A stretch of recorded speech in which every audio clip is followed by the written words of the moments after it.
It was firstly just purely a passion with the podcast to get the message out that like there is so much you can be doing from a lifestyle perspective to live a more fulfilling, healthier, happier life.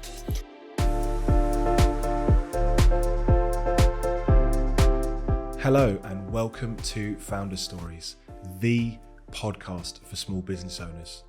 I'm your host, Simon Kallu, and I created this show not only to motivate and inspire, but to give you actionable strategies to take back into your business, shortcutting your route to success. Each week, I'll sit down with real and relatable business owners, uncovering how they've created a business that gives them freedom, creates impact, and makes money. So let's get started. All right, guys, welcome back to season 2 of Founder Stories. We're back with a bang, as always, bringing you relatable, inspirational business owners. Today we have a very special guest, Mr. James Davis. James and his partner Claire run the Midlife Mentors, helping people like me, actually, and possibly you, reclaim control over their bodies, mind, and life. So if you're in midlife or you're coming up to midlife, this one's for you. I think even if you're not, actually, there's going to be so much value in this for anyone who's a business owner. I would still stick around. I'm super excited for this because I feel like for me, having kids, having a business, 2 football teams now that I manage, and more, it's all a bit overwhelming at times. So I'm looking forward to getting some help on a personal level as well. So welcome to the podcast. Oh, Simon, great to be here. Thanks for having me on. Yeah, just good to have you here, buddy. And I'm glad that we're starting with you in season 2. I'm super pumped for this one. Founder Stories, just for those of you who haven't tuned into season 1, I'll do a quick intro so you know what the podcast is and if it's for you. It's about helping entrepreneurs and business owners really with real life, actionable advice, strategies, tips and stories to inspire you, but not only inspire you. Like, I listen to a lot of podcasts that are inspirational, but I go away from them thinking, well, that took 2 hours of my time. It's pumped me up, but I don't really have any actionable steps that I can go away and improve my business or my life. So this is all about being relatable and giving you actionable advice. Hopefully today we can share your story, some lessons, and the viewers or listeners can gain insight from that. And I know one of the reasons why I'm so excited about this one is I know there's lots of entrepreneurs out there, including myself, that get held back. They could be doing so much more, but they're held back by their own beliefs, their own actions on a day-to-day basis, and their own energy levels, which is a big one as you kind of get older and into that midlife. So I'm particularly interested as well in how and hopefully you can tell us a bit about this, how you've managed to master remote working and operate a successful business from multiple countries. So enough of me talking. Let's start with you. I want to start with what kind of triggered you to start this business and get into the world of entrepreneurship?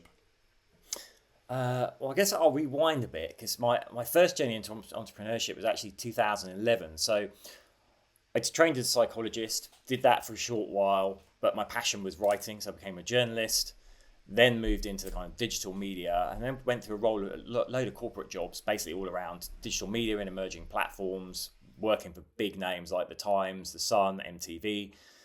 And I loved it, but kind of wasn't ticking all the boxes for me. And the other thing that I really loved was being in shape, being healthy, and I'd spent a lot of time in Ibiza. So I was like, oh, maybe I'll move to Ibiza and run some sort of health business there. Now, I naively made a massive mistake in buying an actual physical gym there that turned out they totally cooked the books on it. So it was a disaster.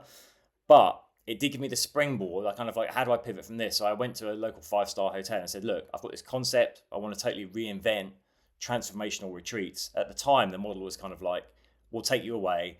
There's loads of you in a villa together. We'll feed you beans and rice of 800 calories and just beast you all day long so you lose loads of weight. And as soon as you go home, you put it all back on again. And I was like, listen, I want to put clients in a 5-star hotel where, yes, we've got a healthy menu, but if they all want to go and have a burger and a beer, they can do that as well. And we're going to actually give them, work them out, but also give them workshops on things like limiting beliefs. Why are you holding yourself back? Nutritional principles. So they understand when they go away what they need to be doing. They have a toolkit.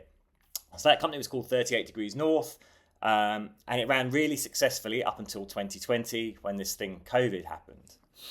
And so one of the challenges we had with that business was it was very seasonal. So our season would kind of run from Easter till like mid-October, which was great, and we were super busy all through that period. But then we kind of had this fallow winter with obviously low revenues, and we kept saying, we should do more online. We should do more online. Obviously, when COVID came along, we're like, we can't run retreats. We were 85% booked for the year. It was shaping up to be our most successful year yet. Had to refund everyone. Don't know when we can do that again. So Claire and I were kind of like, look, we'd already started our podcast, the Midlife Mentors podcast, kind of talking about midlife issues, applying the science of what you could do for your body, your mind. We said, let's develop a program around it. So that's exactly what we did. And that was kind of the birth of Midlife Mentors in 2020, kind of where we are today. So we still have the podcast running. We have this 8-week program we take clients through. We do one-to-one coaching. And then increasingly, we're working with corporates as well, going in and talking to them about issues that impact people in midlife. So we do a lot of work around the menopause, around andropause, which is low testosterone for men, on relationships, communication styles, and particularly at the moment around overwhelm, stress, burnout, and how to safeguard against that and build psychological safety. I'm interested because, a lot of that relates to me, and I'm sure it relates to viewers or listeners. Just picking out two of the things there. The androgen stuff for males, obviously, it's a big topic, something that I talk about all the time. I just got back from Turkey on a family holiday. And some of my family were kind of asking, you're in great shape, are you doing anything differently? And I'm very open with the fact that I'm on HRT or TRT or whatever you call it. I felt like I had super low energy, couldn't focus, in my 40s, had my testosterone checked. Ideally, it should be kind of 25 to 30, whatever measurement scale that is, and it was 3. Yeah. And so that was a bit of a light bulb moment for me, and that's been transformational. But it's a massive thing, I think, that it's almost like people will treat you when you say that like you're cheating at life. Yeah. Whereas for females, it's been around for so long that it's more accepted. Was that something that you went through personally, or was it something that you just found through working with your clients could be an issue that was one of the initial fixes you'd look towards? I was aware of it because I did qualifications in hormone health, and obviously we were looking at estrogen and progesterone cycles around menopause for women, but also looking at testosterone for women and for men. And I guess through the work I do, I've been super aware of the men that come to me and how they're feeling. Exactly the symptoms you're like. It's low energy. They're starting to put on weight, body fat around their midsection. Maybe their muscle mass is decreasing. Libido can dip, disappear. Lack of focus, kind of lack of drive. All these things, and many of those, it's complicated because those could also be due to stress or other factors. But many of those can be directly linked back to testosterone. It's really interesting what you say about TRT. So I think it's amazing the exposure we've had around the menopause in the last 5-6 years. There's been loads of books on it, TV programs, there's massive awareness, loads of corporate initiatives now to help women in the workplace, help people understand it. Fantastic. But we're really lagging behind on men. And we are in a testosterone crisis, right? So just in the Western world, testosterone levels are falling generally. Like a 20-year-old today has lower testosterone levels than an 80-year-old 50 years ago, which is nuts. And there's a lot of reasons for that to do with environmentals, pollutions, lots of arguments of what could be going on there. But specifically when we get to midlife, so for men, our testosterone is our primary sex hormone, right? It's what gives us our drive, our libido, helps us build muscle mass, and it peaks in our late adolescence into our 20s, then it'll decline at a steady rate. So I think one of the issues is, for women, the perimenopause into menopause can happen it happens in quite a compressed time window, that fall off in estrogen and progesterone. Whereas for men, it's this 1% to 2% decline in testosterone year by year. So it doesn't feel like it's nothing noticeable straight away. But actually, if you're compounding that, by the time you're in your 50s, your testosterone levels could be down to 30% of what they were when you're in your 20s. And obviously that can bring the symptoms. And I think it is really interesting that testosterone still has a bad name. And I think this is where it probably came from the field of kind of sports and bodybuilding, where, the image of it was like, okay, if you want to get the edge in the competition, if you want to put on more muscle, you can take testosterone. And this is why I get this kind of cheat thing. But we need to realize it is a naturally occurring hormone, and men do need certain levels to be functioning correctly. So I say to any men, and I think it's Simon, I know you're really super healthy and dialed in, right? Because I think one of my fears, what I see at the moment, is TRT is notoriously hard to get on the NHS. So there's more and more private clinics springing up, which is great. But if we look at what's happening in America now, you go in, no matter what your reading is, they're like, yeah, sure, you need, because obviously there's money involved, right? So I'd say to any man considering it is like, yeah, do go and get your testosterone levels checked. Do understand what you're getting from your doctor in terms of, like, it's not about your total testosterone so much, but the free testosterone. Because like most of our testosterone is bound to processes in the body. It's the free that matters. And if it is low, do the lifestyle adjustments first, right? Dial back on the alcohol. If you smoke, dial back on the smoking. Start to eat a healthier diet, higher in whole foods. Cut out processed foods. Cut back on sugars. Start to move your body more. Lifting heavy weights regularly will help naturally boost your testosterone levels. Do all these things, and then see whether you need the TRT or not. And if you do, then go for it, because many men find it transformative. But what we don't want to do is, like, with same with HRT, it's not a magic pill, And it's something I say all the time, I'll speak to clients and they're like, oh, but doctors put me on HRT, but I still don't feel great. And I'm like, how much exercise are you doing? None. What's your diet like? Well, I get takeaway 3 times a week and I drink a bottle of wine every other. And you're like, right. You need to look at the other stuff as well. Nothing is a magic pill. And unfortunately, I think in the Western society, we've become so used to these fast fixes. And we only look at what's happening at the moment with the semaglutide drugs for weight loss, Wegovy, Ozempic. And they've got a place for people that are severely obese or diabetic. But we're seeing people that are maybe like half a stone overweight taking it now because it's an easy option. So yeah, my take is we're in a testosterone crisis. The stats for midlife men, it's the highest suicide cohort in the Western world. I think that is related to low testosterone because the impact it can have on a man's psychology and on relationships, obviously. So it's something I'm really passionate about, trying to raise the awareness of. And I do go into organisations and talk about low testosterone, but we need to make more of a noise. I think at the moment the NHS line is very dismissive of it. It doesn't really exist as a condition. It's only low testosterone. Well, if you use that argument about menopause and just went, oh, it's just your low estrogen, it wouldn't fly. So I think we just need to start as men stepping up and as men talking to each other about this kind of stuff as well. Do you, through, let's say, TMM for the Midlife Mentors, work with women as well? Like, is HRT from the NHS good for women? Or do you think there are some issues with it there that you guys can solve? Like, are there same or similar issues as relates to men relating to women that you see? Yeah, entirely. So yeah, we do work with women clients as well, and a lot of them are on HRT. But as I said, it's getting them to recognise that HRT in itself is not a fix. There's other things you need to address. Okay, so the doctor might say to them, okay, yeah, they might say, okay, menopause, go on HRT, but they won't ask them any other questions. So they're not changing their lifestyle. So actually, it's not creating a massive change because it's just one piece, but like you said, their lifestyle, their diet, etc., their rest, their sleep is still poor. And it can be worse than that, Simon. Like, we hear it from so many female clients that are in midlife and they go to the doctor and they're like, I'm feeling a bit down, I'm a bit blue in life, just feel low energy, and straight away it's like, here's some antidepressants. Now listen, I'm not knocking them, they have their place, but actually the doctor should be going, oh, what are your lifestyle factors? What's your age? Oh, shall we get your hormone levels checked and see if maybe that's the issue rather than going straight down the antidepressant route? So that happens a lot, unfortunately. Yeah. I'd say the other thing with HRT, and you'll know from your personal experience with TRT, is it's not that you can take a pill or a gel and that will fix it. Women need to be actually registering what's going on with their cycles and looking at the levels of the estrogen and progesterone and getting those adjusted till they find the right ratio that will suit their HRT. It's not a one-size-fits-all solution.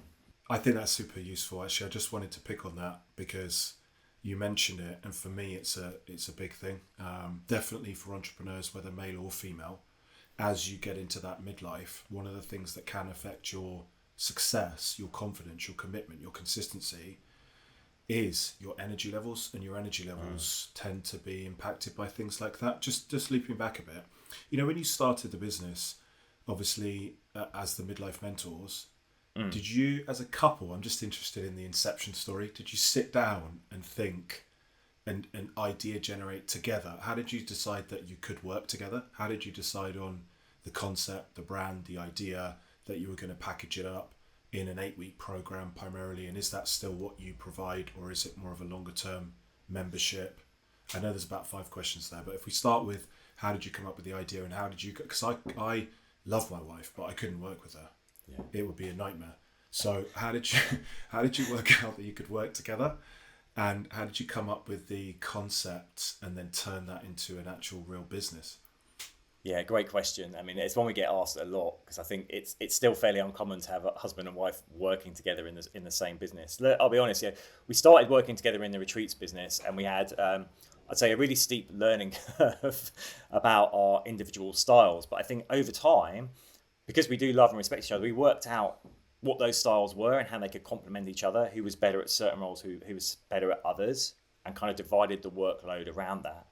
When it came to the midlife mentors, the inspiration for that was kind of, we were obviously hitting that age ourselves and seeing a lot of clients coming through the retreat route that were that, and the similar things were presenting over and over. But it was actually a bit more personal. It was friends just going, well, this is just it. I just got to put up with like expanding waistline, low energy. Oh, that's pretty much it. And I was just like, no, it doesn't. So it was firstly just purely a passion with the podcast to get the message out that like there is so much you can be doing from a lifestyle perspective to live a more fulfilling, healthier, happier life. When we came to the program, yeah, we sat down together and we were like, oh, okay, what are the elements we want to have in this? Like, it's not, people will lose weight on it because that's important for people, but it's not a weight loss program. We want to be really clear about that, because we're coming to this. Claire's background is like stress management and life coaching. So it came back to the big things that I think are often ignored in these kind of programs, which is like, what are your limiting beliefs? And we're like, how are we going to do that? What limiting beliefs? Where are you holding back? What are your values? What's your purpose? Because a really common thing at midlife is people have gone so far in their life and they're suddenly like, oh, I'm not sure if this is actually even what I wanted. Now I'm here, or it just feels a bit empty. So it's about kind of realigning those values and purpose. So we spent a lot of time thinking about what could go into that.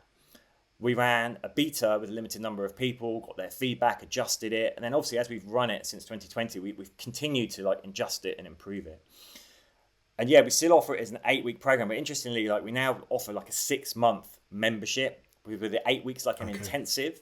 And then you're following on with like every week we've got group coaching calls and more things that we do with people. Because it's that longer journey to really help them make really impactful changes for the long term, I think, in their life. Do you do in person still? Do you, obviously you stopped the retreats because of COVID, and then the idea generation for the midlife mentors came on, and that could be delivered to you can impact and help more people because you can do things virtually. But it is nice, like my wife and I were saying, okay, we're going to Ibiza for her 40th. We just got back from Turkey. Ooh, exciting. Ibiza's not going to be, but it's not going to be very healthy. It's, going to the clubs. We're still just about young enough to get into these clubs. We can dance around, have fun, have a few drinks, etc. But we're staying there for another 2 or 3 days after all our friends go home. And we were saying, well, it'd be quite nice to do a 2 or 3 day just somewhere where you get up, have juices, have massages, do meditation, go and read, get involved in group discussions, all of those kind of things. Do you still do in person? Is that something that you're going to bring back, or is it all virtually online now? So now we do a couple of retreats a year. So we do a couple of long weekends, normally one in the spring and one in the autumn, in either Ibiza or Marbella. And they'll be exactly as you're describing there. It's really immersive. So we keep the group really small, like maximum 8 clients, and then obviously Claire and I. So it's really personal and intimate. And it's kind of like living with us for 4 days, right? And we just do everything with loads of workouts, loads of workshops, group discussions, healthy food, and they're really nice. But I think Claire and I have been talking about this recently, like going, what we really miss the in-person stuff. So we are looking for other ways we could do more in-person, what that looks like, whether it's a 1 day or half-day event somewhere or more retreats. We're not sure yet, but I think that the passion, the desire is definitely there to bring back more in-person. Yeah, I think it's really interesting because we work with Tony Robbins, do the business mastery events, and in COVID they all went to virtual, but they're coming back now to hybrid. So certain people go to his house basically in Palm Springs or around there. Then it's moving to an event venue. The capacity is now back up to about 1,000. It was higher before, but it's a hybrid event, so people will dial in virtually and people will pay a higher ticket price to go in person. The ones that can afford it, but also the ones that get more out of that human connection. What did you do at the start to gain momentum? I think people are always interested in knowing, okay, you've got this concept, you've got this brand, you know who your ideal client is. Was it, like you said, just a case of helping friends and family, doing a great job and getting recommendations? Did you set up ads to gain clients? Like, how did you get traction for your business? Yeah, another great question. So I think we were lucky. We had the existing retreats business, which obviously was around health and wellness. So we were legitimately able to use that database, which was large, to kind of go, this is something new we're launching through COVID. The other thing we did in COVID when it came, because I remember the first lockdown, I think, was just coming into Easter, and that was going to be our first retreat in Ibiza, and we're kind of like, oh, bummer. And they said, like, you know what should we do? Should we run a virtual retreat? So we actually organised this virtual retreat. We just literally put posts up, sent emails out, said, right, it's going to be free. You can donate to these charities if you want. And we got other experts in, and we kind of like going down to Primrose Hill and doing like a live workout, doing workshops on a laptop. And we did a few of those all through lockdown, and it got us in the press. So that helped build a following as well. In terms of how we built it, leverage that initial database. I think just posting. We've always been organic. We've never really done ads. Still haven't done ads, but I do think we're going to have to, because I think there's a couple of things going on. Someone, you referenced it earlier. I think people's appetite for virtual has really dropped off. I think there's much more desire to do in person or a hybrid model now. So I think there's just so much Zoom fatigue that people just like, oh, not another thing where I've got to sit in front of the computer. And secondly, I think we know that algorithms on social media just very organic now, completely, and you'll see this. You'll see someone that's got a following of like tens of thousands, but then they've got like 20 comments on a post, even if it's an amazing post, because it's just not getting shown to people. So I think ads is something we're looking at for the future for sure, but we built it all organically, word of mouth, referrals, and that's how we got into our corporate work as well, working with people like Citibank, KPMG. It all came through clients referring us to people, and and I think that corporate angle is great because you want a business that makes money, but you want to have your own freedom. But for me, it's all about legacy, and that's how many people can we impact. Now if you go and run the in-persons with 8 people, that's great because you can immerse them and make an instant change. But if you go into KPMG and ran an event with 500 people in the room, and they all have something impactful that they take away, it's just leverage, isn't it? And you ultimately, I know you want to help people. That's your primary motivation, not how can I make as much money as possible. Yeah, it's true. So, I think that's corporate something we're definitely looking at. 'Cause it's like you're saying, you get in those big corporates like KPMG, Citibank. I did stuff where there was like 2,000 people dialed into it. So you're impacting a lot of people. Wow. And you're leveraging someone else's. That must be so rewarding as well. It's amazing when you see the numbers just going as the people come on. You're like, wow, this is great.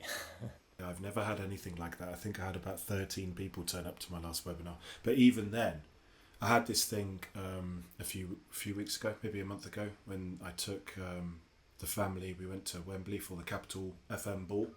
It's like a 10-hour music concert, but it's good for kids. Wow. And on the way back, someone shouted, "Simon!"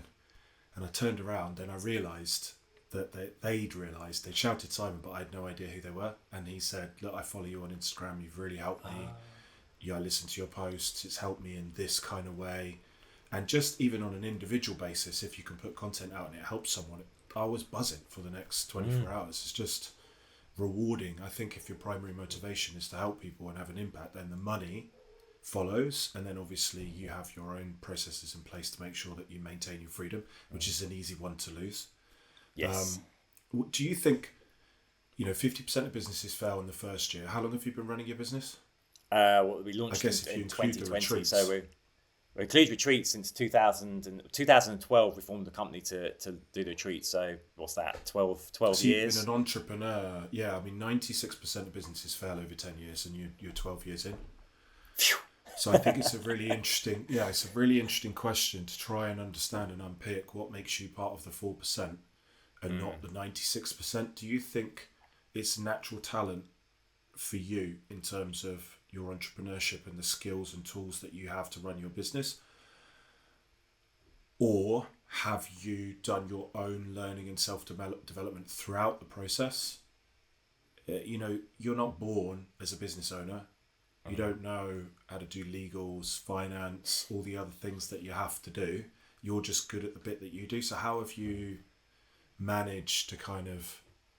And Tony Robbins uses this analogy of business is a bit like being a gladiator. The longer you stay in the ring, the more likely you are to die. And they just keep sending things in to kill you. Yes. So feels like that sometimes. It does, yeah. But it gets easier and you start to learn. But how have you dealt with that? How have you been around for so long? Yeah, I mean, I think coming from a corporate background into being an entrepreneur, I think was quite a rude awakening, because if you've been in a corporate environment, you've got departments and people you can you can say, oh, yeah, can I get this done? Can I get that done? Suddenly you're on your own, and you're, like you say, you're running everything. You're running the marketing, the PR, the account. It's like, wow. So it can be quite overwhelming. And I certainly made a lot of mistakes. In terms of why we're still around, I think it's been a couple of things. I think one thing is keeping an eye on the market and just being aware, not necessarily being led, not watching competitors see what they're doing, but kind of like picking up on the trends in the market and what's happening and going, okay, well, how can we improve our experience? What are consumers looking for? What do they want? And how can we match that? So being aware of that, I think evolving as the market evolves is one thing. I think the other thing... So that would be... sorry to butt in. That's all right.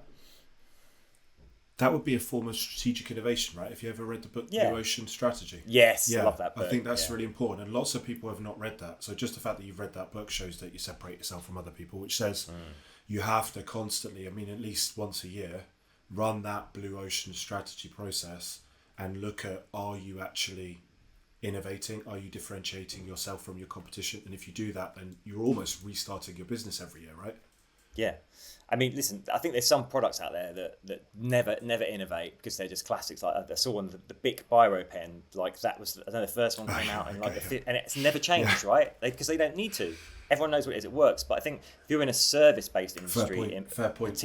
Particularly, then you do need to continually innovate. And it's like, even to the point of like, not just what you're offering, but how are you connecting with your customers and potential customers? Where are they hanging out? Because that shifts and changes over time as well. What's the best way to reach them? What's the language they're using? What are their aspirations? You've got to be hyper aware of that. And I think the other thing is just being stubborn / consistent and disciplined. It can be really easy when things are going well, just be like, this is great, take your foot off the gas and go, we just don't need to do anything now, which is surely going to lead to disaster. At the other extreme, it can be like when things are going badly, you can struggle to see a way ahead and you might just be like, oh, you can get this paralysis almost. But at those times, I think it's important to not be rash, take a deep breath, evaluate what's going on, and then go, okay, what's a possible course of action that we can take, and just execute on that and keep executing and tweaking as you get feedback till you start to get the result you want. And I think it's about being obstinate. I think business is hard. I think it's particularly hard at the moment. I do think we're in a tough business environment at the moment, but I think people that can innovate and are willing to stick it out and listen to consumers will be the ones that come through. Yeah, 100%. Totally agree. I think people are much more price sensitive, so they have to see the ROI, the return on investment of anything they do, even if it's investing in themselves. Totally. That's the biggest thing that I've seen. They're constantly questioning the value, so they want to see a measurable return. Yeah. Whether it's qualitative or quantitative, you have to show them what you're doing for the hard-earned money that they're giving you. I mean, you should be willing to do that at any point. It's just 10 years ago, it was easier to take people's money and give them a good service, and there would be an element of trust rather than measurement of the return. Yeah. We see that, our clients see that.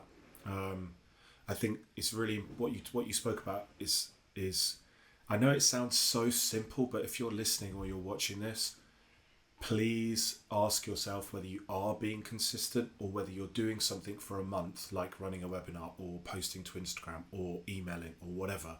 And because you don't see results, you stop and move on to the next thing. This is the biggest thing that I found. Like literally 10 and a half years into running my business, I was on holiday and I had this light bulb moment. Simon, if you'd have just concentrated on three core things and just done them consistently for the last 10 years, your business would probably be 10 times the size and you'd be impacting 10 times as many people. But I personally have this thing where I'll run something for a month and obviously I won't see results. And so I'll stop it and move on to the next thing, and so on and so on and so on. So that's just so massive. Did you seek out, have you been on any good courses that you'd recommend? Did you seek out a business coach or a mentor? Have you got help from someone else, or have you just done your own learning? No, we've had coaches along the way. Some have been great, some have been awful, and some have been in between. But I think listen, I always think when you pay for knowledge, I call it paying the ignorance tax, right? You don't know what you don't know, and sometimes you're like, okay, I want to get from A to B. I don't know how to do it. I can spend some time and money working it out on my own, but it's going to be a long time, probably less money, or I can pay someone that's done it to learn from them fast. And so I think we've always had that. It's like, okay, what are they doing that's working? Let's ask them how they're doing out and getting coaches that can support and work with that. And I think, again, you've got to be so careful because it is, smoke and mirrors. Simon, I've sat on discussions with coaches, and there's been people on there and they're like, yeah, I have the six-figure system for coaches to scale and it's amazing. And then they'll be like, yeah, but the problem is I've just got no clients at the moment and no money coming in. And you're like, what? Like, you're selling the system to other coaches? But there's so much of that. There's so much of that, as you'll know, in the online world. So I think we have to be really careful and really discerning. And when you are going to work with someone, not be afraid to ask them the hard questions, like, can you demonstrate the success you've had? But I think mentoring is so vital in any area of life. And it's not just business, like Claire and I will have personal coaches, we'll go to therapy, anything that we think will continue our growth and, I guess, give us an edge, we'll do it. We're investing in ourselves all the time. Yeah, I always use the analogy of my kids playing football. I take them. My son got into Aston Villa on a trial. He had 2 trials and then they released him. But just to be invited in was just massive opportunity.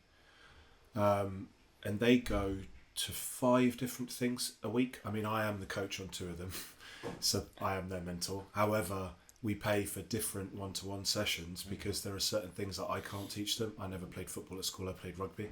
You'd never get the kid and say, okay, just go and learn. I mean, there's another school of thought, like a Messi or a Ronaldo didn't have coaching, they were just naturally talented, but the reality is that's not true. They had a coach at 6, 7, 8, 9 who let them be creative and do their own thing, however, was just tweaking and saying, why don't you just change this, and just keeping them on course to fulfill their potential. Super important. So is there anything that happened, when you were in a good corporate job, getting paid well, nice security? Lots of our listeners aren't actually running businesses they want to, but they're scared to make that step. Did you do anything that you'd recommend, like build up? I was speaking to someone yesterday that basically built up a £4 million property portfolio while they've been working, in order that they can then quit their job and start their business, and they've got enough money coming. The property is highly leveraged, so 4 million sounds great, but the income might be 10,000 a month profit, but that's enough. Then they can quit their job and go and do something. Did you do that, or did you just quit and then take the risk and then, I won't swear, get very scared and force yourself through pressure to perform? A bit like the last one. No, we obviously had saved some money to invest in the business. And I'd say anyone who's thinking of making the jump, I'd say make sure you have got a financial nest egg behind you, whether that's money in the bank, property portfolio, but you've got money available. Because I think with the entrepreneurial journey, you'll always need more money than you thought. You can do all your budgets and your planning, but then you're like down the road, you're like, wow, I need a bit more here. What am I going to do? Unless you want to then start going to the banks and raising finance, which is a whole nother conversation. Like we've always been self-funded. And I think that does put a pressure on you of continually performing, but I think it's quite a healthy pressure to keep things going rather than, knowing you've got something to fall back on. Yeah, pressure is a privilege, right? Yeah. And you need a bit, but I guess you know way well. I know you know way more about what is an optimum level of pressure and when it turns into toxic stress. I Yeah. just bought. Have you ever heard of Gabor Mate? I'm probably not saying his Yes. name right. Yeah, Gabor It might Mate, even yeah. be a woman actually. There's a I guy, just yeah. bought a five book pack up here Oh, because fantastic. someone highly recommended it, plus a few other books that they recommended to start thinking about actually reduction of stress levels and not just go go go all the time. For you, is there an element of you taking your own advice and learning as you go along? Like, what was your routine in the first few years of setting up the business? Were you straight into, I'm going to have a good, healthy relationship with work? Or were you just working all the time to get things off the ground? That's great. That's a great question. I think I've always prioritized my physical health. So I was very aware of always making time for that. And that does also pay dividends for your mental health as well, I find. And I'm sure you're the same, Yeah, getting that space 100%. to like work out, 100%. work your body, mind body connection. But the nature of what we did, I think the first few years, yeah, it was just full on. It was like all hours. And I think as well, unless you've done your planning carefully and not made any mistakes, I think that can be the nature of the beast when you're setting a business up. Once we were up and running with the retreats, it became a bit more like, okay, well, when retreats are on, it's full on, during that week when you're with people. But then you'll have like a few days rest. You can take it easy. We used to find time, to go, right, oh, let's just go to the sister island of Ibiza, Formentera for a couple of days, chill out, come back and do it again. So we started to get that work-life balance more adjusted. But the first few years were definitely like, woof, no work-life balance. It was brutal. Yeah, which I think is fine.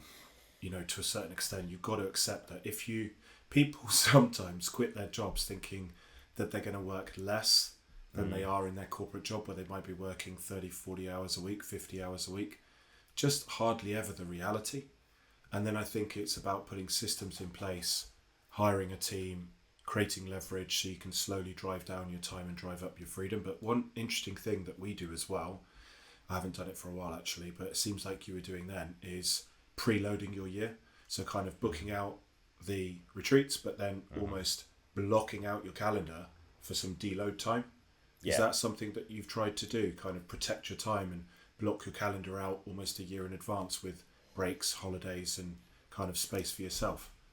Yeah, when we were doing the retreats, definitely, because we also we have our contracts with the hotels we're working with, so we knew when that was happening, and also when we weren't running them. So we were like, okay, well, we've got a fallow period there.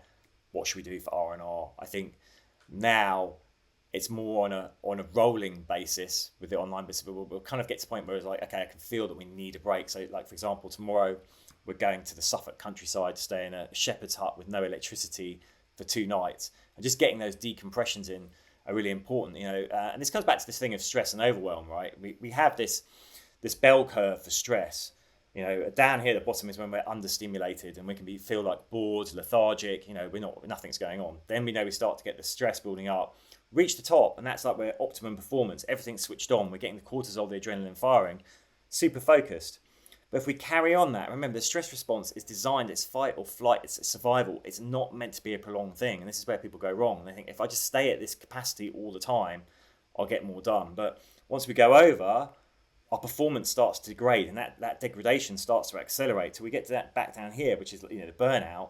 It's very similar to being understimulated. It's like lethargic, lack of motivation, even though you've got stuff to do and you're feeling like you've got the negative effects of stress still, like high blood pressure, heart rate, but you've lost the urge. So I think everyone needs to be really aware of that and start building in their recovery time. And I think what's really interesting is, there's a theory from the Gestalt school of psychology called the cycle of experience that, we get the stimulation, we move towards action, we do the action, then we kind of evaluate the action. But then we're meant to go through these other stages, which is like, then we withdraw, then we relax, then we sit in a while what they call the fertile void at the bottom, which is when we become creative again, and then we move back up to the next stimulus, next action. But I think in modern life, most people are like stimulus, movement, action, completion, stimulus, movement, action, completion. We're never going through the withdraw, recover, fertile void, and back. And over time, that's going to take a physical, mental, and emotional toll on you.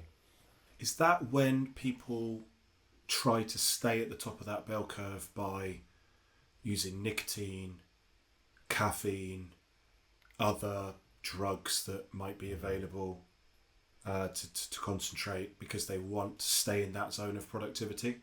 It can be. So things like caffeine and nicotine can help your concentration, but they'll only exacerbate the negative effects of stress over the medium to long term.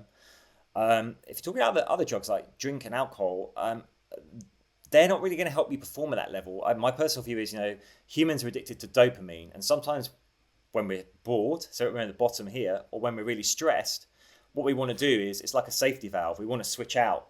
So it's almost, what's a distraction I can go to that's going to take me away from what I'm feeling at the moment. Most of us can't sit with our emotions, and that emotion could be just something that's unpleasant. It could be that you're stressed, but in that moment when you're stressed, you're like, oh, right, I'm going to get on my phone and just scroll through the online shopping, or just go through the feed and look at pictures of kittens, or it'd be like, I'm going to go and get that bottle of wine, or, Or phone. people might have other really destructive habits that they go Exactly. towards that they know they shouldn't be doing. Exactly. But actually, and they it's turn just to be getting a distraction. them out of their current state. Yeah, exactly that. It's state shifting. And then I guess that is a vicious cycle. So how, if people are in that, so whether they're getting to it and they're going on social media, or they're drinking alcohol, or they're, I don't know what they might be doing. I don't know, whatever, some other destructive habits, Yeah.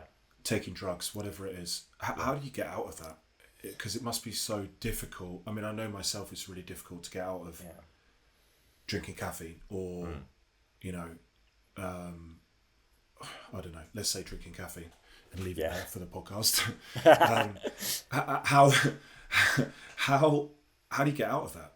Yeah. How do you, if you're not very connected to yourself, would it be better to just diarize these breaks so I work in 4-month sprints basically with my mentor. I'm in a group coaching program.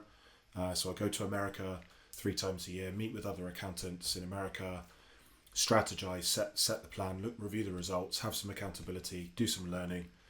And then, so I'll work for 3 months, then I'll deload for 2 weeks, then I'll reset goals for 2 weeks, and then I'll go again and try to book a holiday every 3 months, whether it's UK or abroad, to totally be away from work. Yeah. But sometimes even in the middle of that 3-month window, if it's been really hectic, I can feel that I'm getting to my limit. Yeah. Like, can everyone get themselves, is the work that you do with your clients helping people to get more in touch with themselves so they recognize when they need to step back? Yeah, I think so. I mean, I think first up, Simon, congrats on getting that in.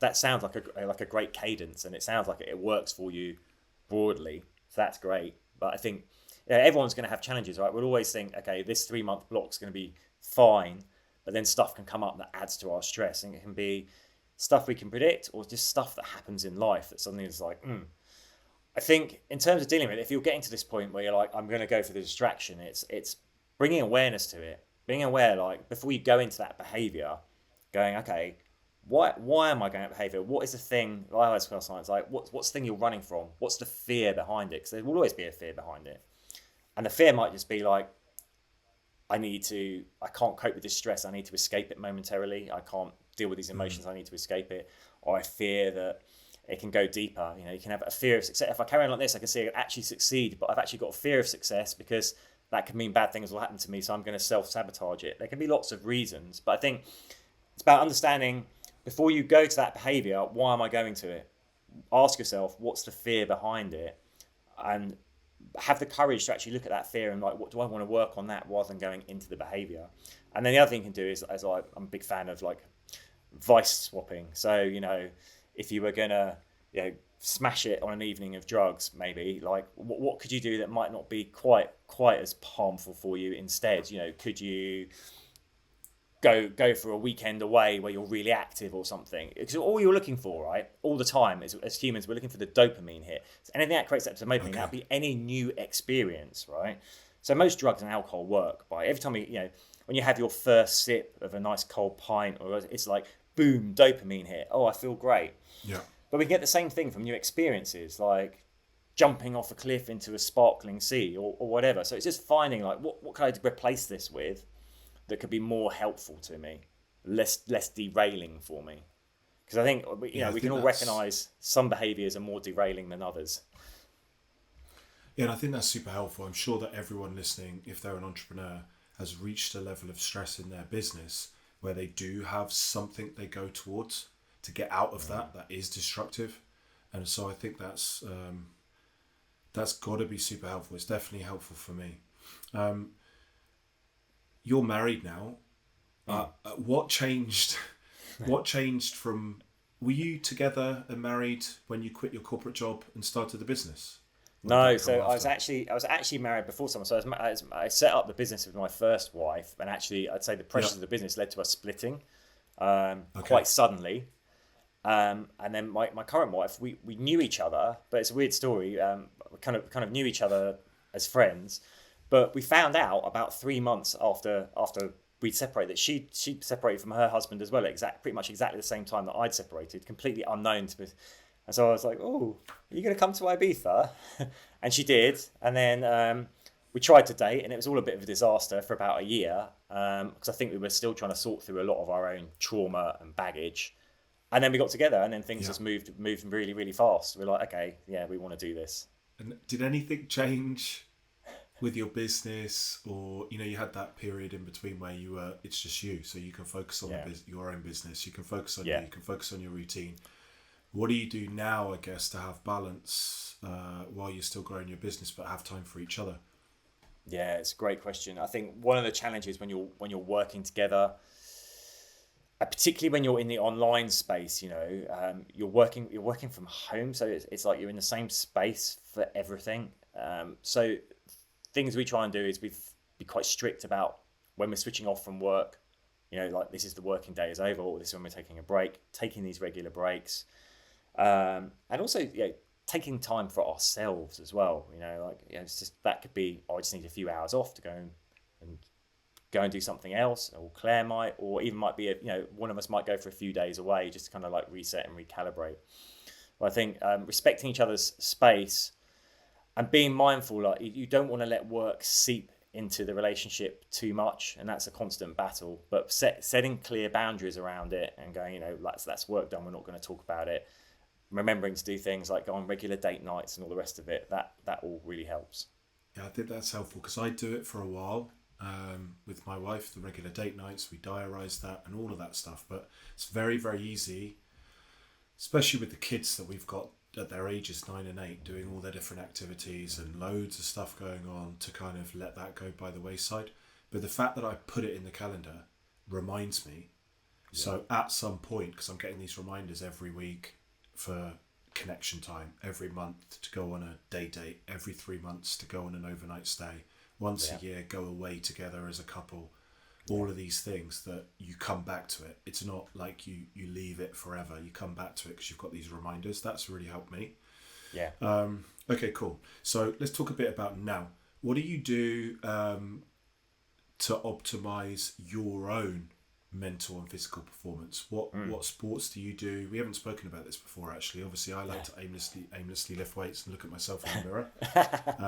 But what do you what do you like to do? So, like you, I like to lift weights. So I hit the gym like 4 times a week to lift weights. I'll do hit like a short hit session a couple of times a week, and then I'll do kind of 5K run kind of every other week as well. And I find running for me is like I'm not worried about my times. It's like my meditative space. I can't sit. Meditation's great, by the way, if anyone is listening, but I just can't sit still and meditate. But when I run, I can really get into that headspace with it. It's like my Yeah, moving meditation, I guess. So that's what I do from a physical perspective. Also, make sure that I'm eating well, have a healthy diet. But as I say to my clients, it's also life to be enjoyed, right? So I'll do the 80-20 rule. It's like, I'll eat well 80% of the time, but, the weekends, just, I don't worry about it. I don't sweat it. If I'm like, oh, I'm going to eat that thing, I just eat it. Don't worry. So, and I find that works quite well. I'm very conscious of working on my mental health. So, I will see if I'm feeling I need it. I'll see a coach or a therapist and have sessions to talk about anything that's coming up for me. But I also do my own work. I do a lot of journaling. I'm a big fan of doing things around gratitude work because the thing is, I think it's very easy in the modern world to fall into like an anxiety state. But actually, gratitude and anxiety are opposing states. You can't be both grateful and anxious. So, top tip for anyone: if you okay. ever got anxiety rising up, Just Yep. pause, go down, and go, what am I grateful for in my life? What are three great things that happened to me yesterday? It doesn't have to be that you won the lottery. It could be, oh, the sun was shining and I had a lovely walk and I saw a beautiful bird fly by. Small things. And when we can actually let ourselves experience that feeling of gratitude, it will push the anxiety away. So that's something I work on a lot. Yeah, I think for me as well, that's been so helpful. I need to get back to doing it more regularly. I have a journal that I write in, the productivity planner it's called, and it has got a prompt I am grateful for and what is my intention for the day, right at the start, Yeah. before you write your action list. But if I look back on the last 7 days, that bit's blank Blank. and the rest of the to-dos are filled out.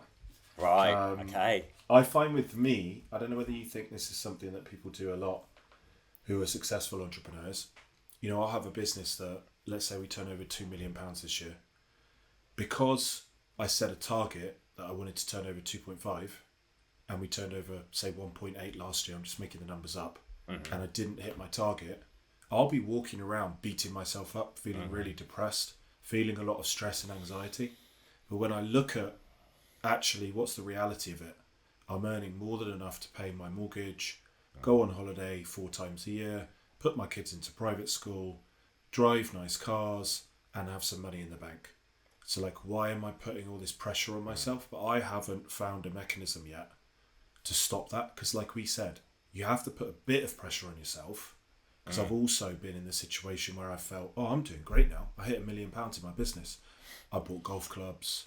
I went golfing every Friday.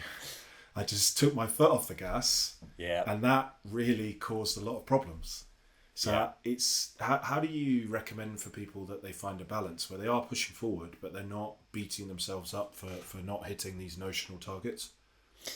Again, a great question. Listen, I think if you're an entrepreneur, a part of that is being driven, right? Else you wouldn't be an entrepreneur. And a part of that is setting targets. And I used to be terrible for this. I'd be like, oh, well, that year was really good with the treats. So if we add a few more and we get more, but then we go, it's suddenly like you've got this like great number.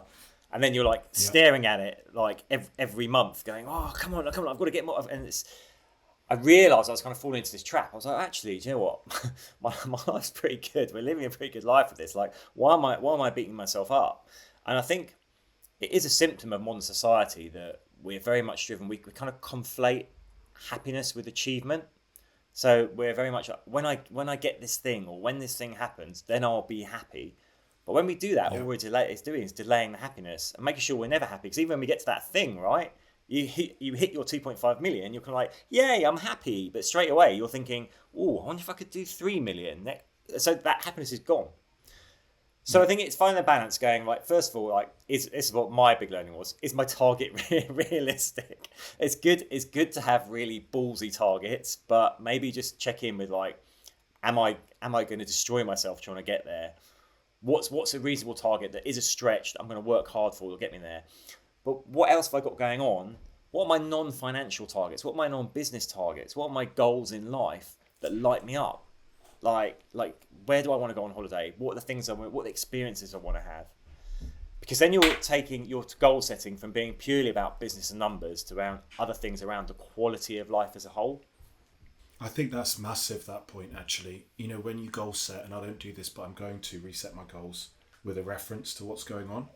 Also, guys, if you're listening and you've got some issues in your business right now, like we had 2 key people leave last year, and that was one of the main reasons why we decided, okay, look, let's not push on new client acquisition. Let's make sure the clients we've got are served well. Let's recruit and rehire some really great people. And let's just steady the ship. And on this podcast, I'm not coming on here trying to pretend that I've got all the answers. And like you said, one of these business coaches that sells you this big system and this dream that you're doing everything right. We're 13 years in and we still had a year last year that was really difficult. Yeah. But what I didn't do is turn around and go, okay, well, it's not 2.5 anymore. It's 2. Or actually, do you know what? It's just going to stay at 1.8 because of all these other factors. And if I don't push the target, it will still give me time to go away with my family, be it every one of my kids' sporting things with school, which are literally every day, by the way. Yeah, it was great sending them to a sporting achievement private school until you find out that they have a cricket fixture on a Monday, a rugby fixture on a Tuesday, a football fixture on a Wednesday, hockey fixture on a Thursday.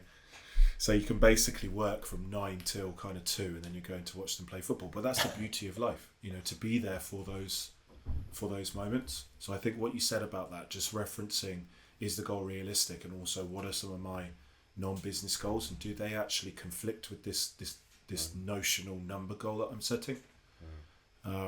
Is really good. And for me, I found certain people that I watch on YouTube now that are going through a change in their own journey that have been inspirational, like the person I watched who recommended the Gabor Mate books.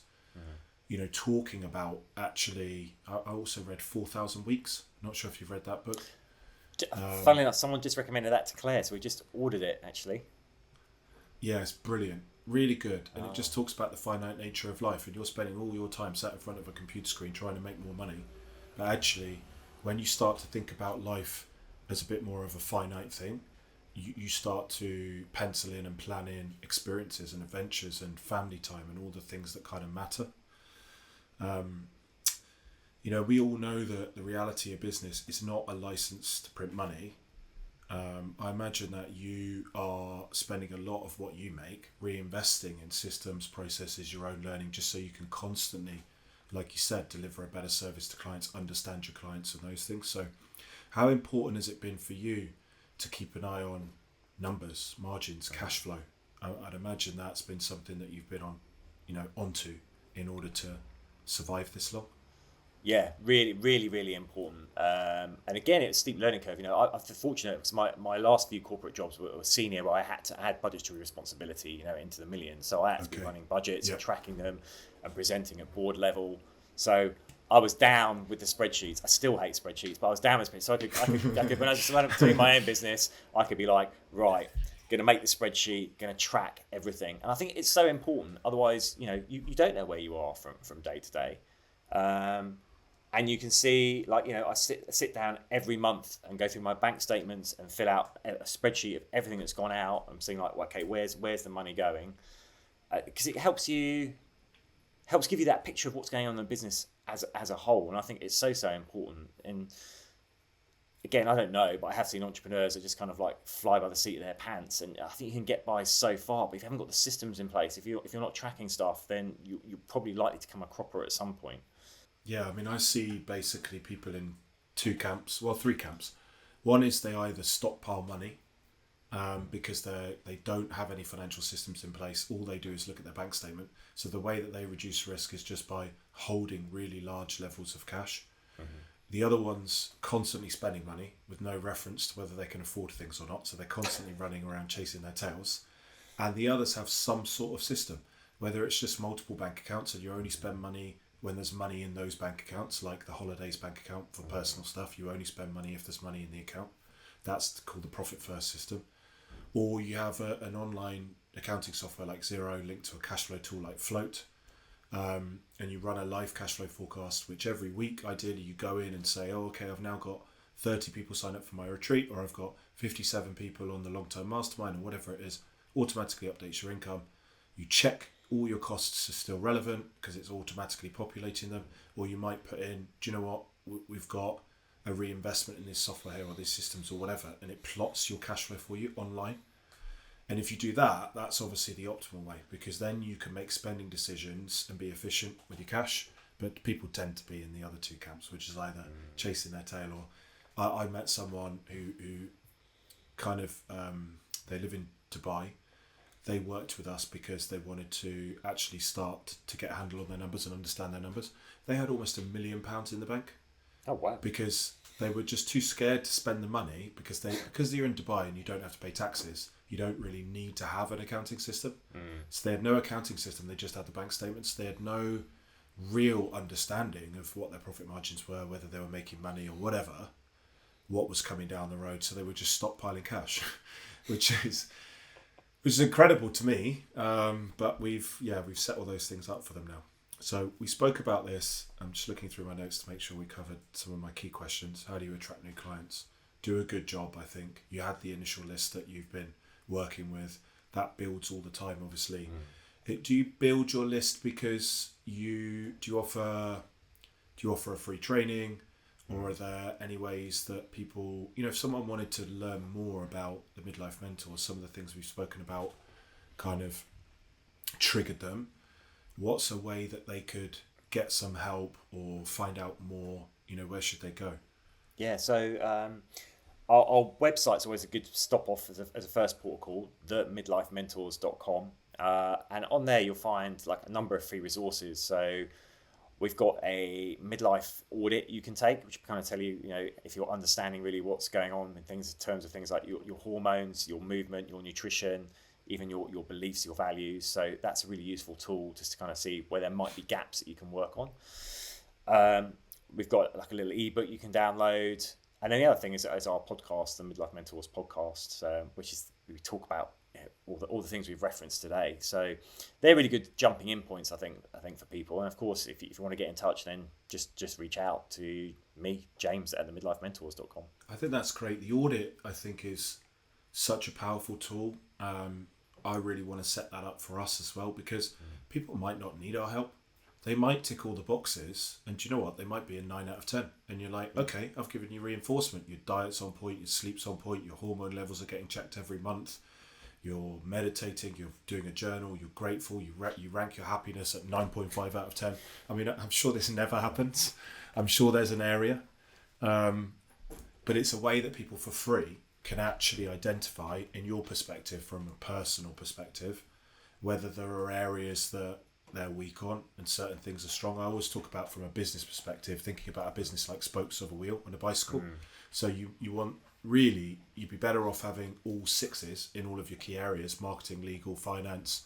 Tony Robbins talks about the 7 forces of business mastery. So let's say there's 7 spokes. But if you've got 1 spoke, which is most people, or 2 spokes that are 9s or 10s, and the rest are 2s or 3s because you don't focus on them, you're not going to get very far in life. No, on your got a bicycle. wobbly You're bike. probably going to fall off. Yeah, so the audit, I think, genuinely is a really nice tool to look at what does your wheel look like. If you think about it as a wheel, what are the areas of absolutely. your life? With your model in the Midlife Mentors, when someone comes to you to get help, do you look at key areas? Do you break that down to 3 key areas or 7 key areas or Yeah, or so something normally like that? normally we get them to do the audit, which will give us like a good visual representation of where they are and see where the gaps are. But to talk to them, the main thing is like talk to them. Everyone's an individual, right? What's going on for them at this moment in their life that's actually got them to reach out. What are they struggling with? Because there will be a struggle somewhere, and it could be the expanding waistline, the belly fat they can't get rid of. It could be that their relationship's going into meltdown, and they're not showing up as the person they want to be. It could be they've got career aspirations, but they're just feeling that they're not got the energy, or something's not aligned right. So it's about just like digging through with the conversation, finding out what there is, and going, okay, well, this is what we can work on, and then going forward from there. And why would they do it? Like, if we work with clients, we say you do it because it helps you perform better financially. You work with us because you'll make more money, you'll grow faster, and you'll reduce the risk of failure. So why does someone, whether it's with you or it's going and seeking help and doing stuff themselves, or it's with someone else, like, why do they do it? What's the real underlying why? Is it to be happier? Is it to reduce stress? Is it a combination of those things? I think it's a combination. I mean, I'd sum it up as like to perform better as a human being.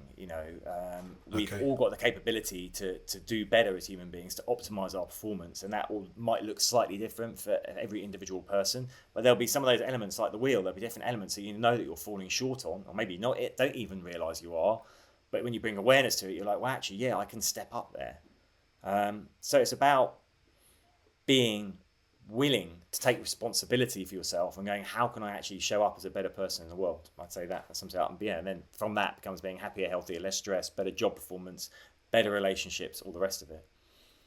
Yeah, I'd love to make a link with you, actually, because in our model, we say money, freedom, impact, but actually, in order to optimize money, freedom, and impact, you need to first look at you as an owner.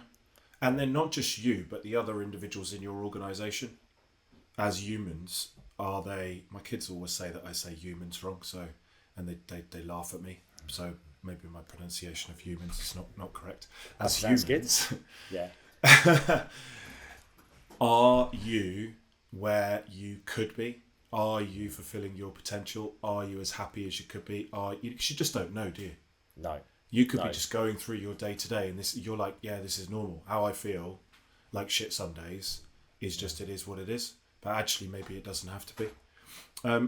Where would you advise someone to get started? I guess maybe this is, I can't do that because everyone's individual, but if someone was going to take 2 or 3 key steps or look at 2 or 3 key areas to perform better, where would you say they look? Is it, sleep, diet, nutrition, Yeah. hormones? I'd say number one is like, well, these aren't in any particular order, but these are the key things. I'd say look at the stresses in your life. Like, what is causing you stress? And there'll be stuff that you can't remove, right? It might be like your career.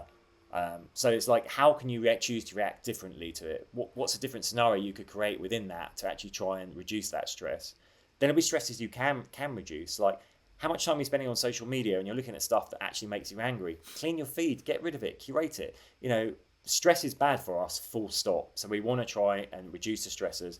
It negatively impacts our hormone levels. So not many people know this. When we produce cortisol, it's made from the same mother hormone, progesterone, that produces our sex hormone. So if we're making more cortisol, that's going to actually lower our testosterone for men and lower our estrogen for women, which is the last thing we want to be doing in midlife. So we've got to get a handle on stress. The other thing is, like, I shouldn't generalize someone, but when I walked around during Euros and I saw people in the pub, and a lot of people were very overweight and sinking the pints, and I'm just like, I think too many people take health for granted until it's taken away. And like you say, people will get the idea of, oh yeah, I'll work on my career, I'll work on my finances. We need to actively work at our health, right? Because actually, you know what? There's nothing more important. If you lose your health, everything else is going to fall away as well. So we need to be a bit proactive in looking after ourselves better. And that doesn't mean that you have to become a gym bunny like Simon is, and be there for it could just be like getting out. Track every single gram of Yeah, protein, no. carbs, and fat. Yeah, exactly. You don't have to do that. Just go for a walk 3 times a week. Start doing some resistance training. Clean up your diet. Start eliminating sugars and processed foods from your diet. If you just do these small things, I promise that after even a couple of weeks, you will start to feel a difference in your energy levels, and then you'll get more output. So I think that's that thing. Like, really look after your physical self, reduce your stressors, and then do look what you can do psychologically, because people again underestimate the impact of the hormone changes at midlife that have on our psychology, right? We become more anxious, we become more fear-based, we can be less focused. So knowing that, what can we do to turn that around? It comes back to things like being grateful now, setting goals that aren't work-related, things that bring us joy, what give us that dopamine hit. I really noticed that, actually. I almost wanted to, I forced myself to not interrupt you, because I was thinking the other day, like, why am I so fearful now? 10 years ago, I used to make, 20 grand a month in the business. I had a Range Rover on lease, Porsche on lease, big house, probably spending way more than I was actually earning. And if my wife had asked me, like, how are we doing financially? Yeah, we're fine. We've got loads of money. Don't worry about it. Now, the difference between my outgoings and what I earn is significant. Yet the fear over can I pay my bills is massive compared to it was non-existent 10 years ago. Yeah. And I'm thinking, what the F is going on? And now you're saying it's related to me coming into this sort of age bracket. I believe What so. do I do? think that there's a couple of things going on, right? So I always say this: when we're young, we play to win, right? When we get older, we play not to lose, and there's a big difference. We're playing a defensive setup. And I think that's because psychologically we feel that we've acquired all these things, and then there's a fear of losing them. Whereas when we're young, we haven't got them yet, so it's just like there's everything to play for. Whereas when we're older, we start to think more about what we can lose, but we often overlook the opportunity cost, right? We can start to. This is what I say to people all the time. The opportunity cost of not taking action to do something you want to do because you're afraid it might impact something else is probably going to be bigger down the line. So I'd say it's a natural thing to have, but try and rationalize it. Here's the thing: as human beings, we hate uncertainty. It's our as a state we like. So what we taught people to do through the COVID, and what we still coach people to do is like, if you're feeling uncertain in life, if you're feeling that fear, control the controllables. So what can you do? You can set your schedule for the day. You can set your diary. There's things you can control. The more your subconscious feels that you're in control of a situation, the more restful it's going to be. It's often when one or more aspects are starting to spiral out of control, the subconscious will start, the voice in your head will start up about, oh, but what if, what if, what if? And that negative Nelly voice is a catastrophizing voice, because again, that's the evolutionary survival mechanism. You know, as human beings, we're hardwired to look for danger and to imagine the worst outcome. That's what's kept us alive as a species. And that is great if we're out on the savannah trying to survive amongst wild beasts. But actually, it's not that helpful in modern life, right? It's not that helpful. If you're constantly in this like fear arousal state, looking for the threat, it's not great for your personal growth and actually, you know, hitting your goals. And I guess, just to wrap that up, I mean, I know the answer to this. Talking that through with someone, like I talk to my business partner, or I talk to a therapist, or I'll talk to my group in my group environment with the other accountants in the group coaching environment, because that's all Chatham House rules, which means you can say whatever. It could be about feelings, doesn't have to be about business. And that helps me feel so much better. So if you're listening to this and you're not talking to anyone, you know, one of the main benefits I'd imagine in investing in some of the programs that you've got, or the longer term membership, is the ability to come on and say, I'm feeling like this, and have others who've been through it, or you guys, to guide them into to potential solutions. Exactly. I think we can feel very alone with things like this, right? Like you say, it's great you've got that group with the Chatham House rules, because I think we can almost be afraid to be seen as vulnerable, to open up. But actually, vulnerability is a form of strength. And the more we can share things like this, the more it brings compassion, not only to what's going on for us, but for other people. Other people are like, oh, wow, I'm going through something similar as well. Like, I thought I was on my own with it. Actually, you're not alone with it. So yeah, being in a community where you can feel supported and talk about these things is so important. And that's what clients get from working with us. Mate, it's been honestly an absolute pleasure. I've got so much from it. It's been brilliant. I'm so grateful that you came on. Is there anything that you would like to have covered that we haven't spoken about?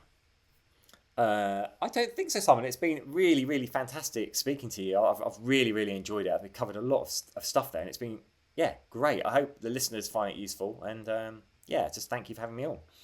It's been an absolute pleasure. Hopefully we can have you back and dig into, this is kind of an overview, pick one particular topic and dig into that based on feedback. But yeah, like you said, I think from a personal perspective, for the listeners as individuals, but also as business owners, there are so many helpful tips, strategies, just knowledge and learning, and inspirational to learn about your journey and what you've been able to do with your business.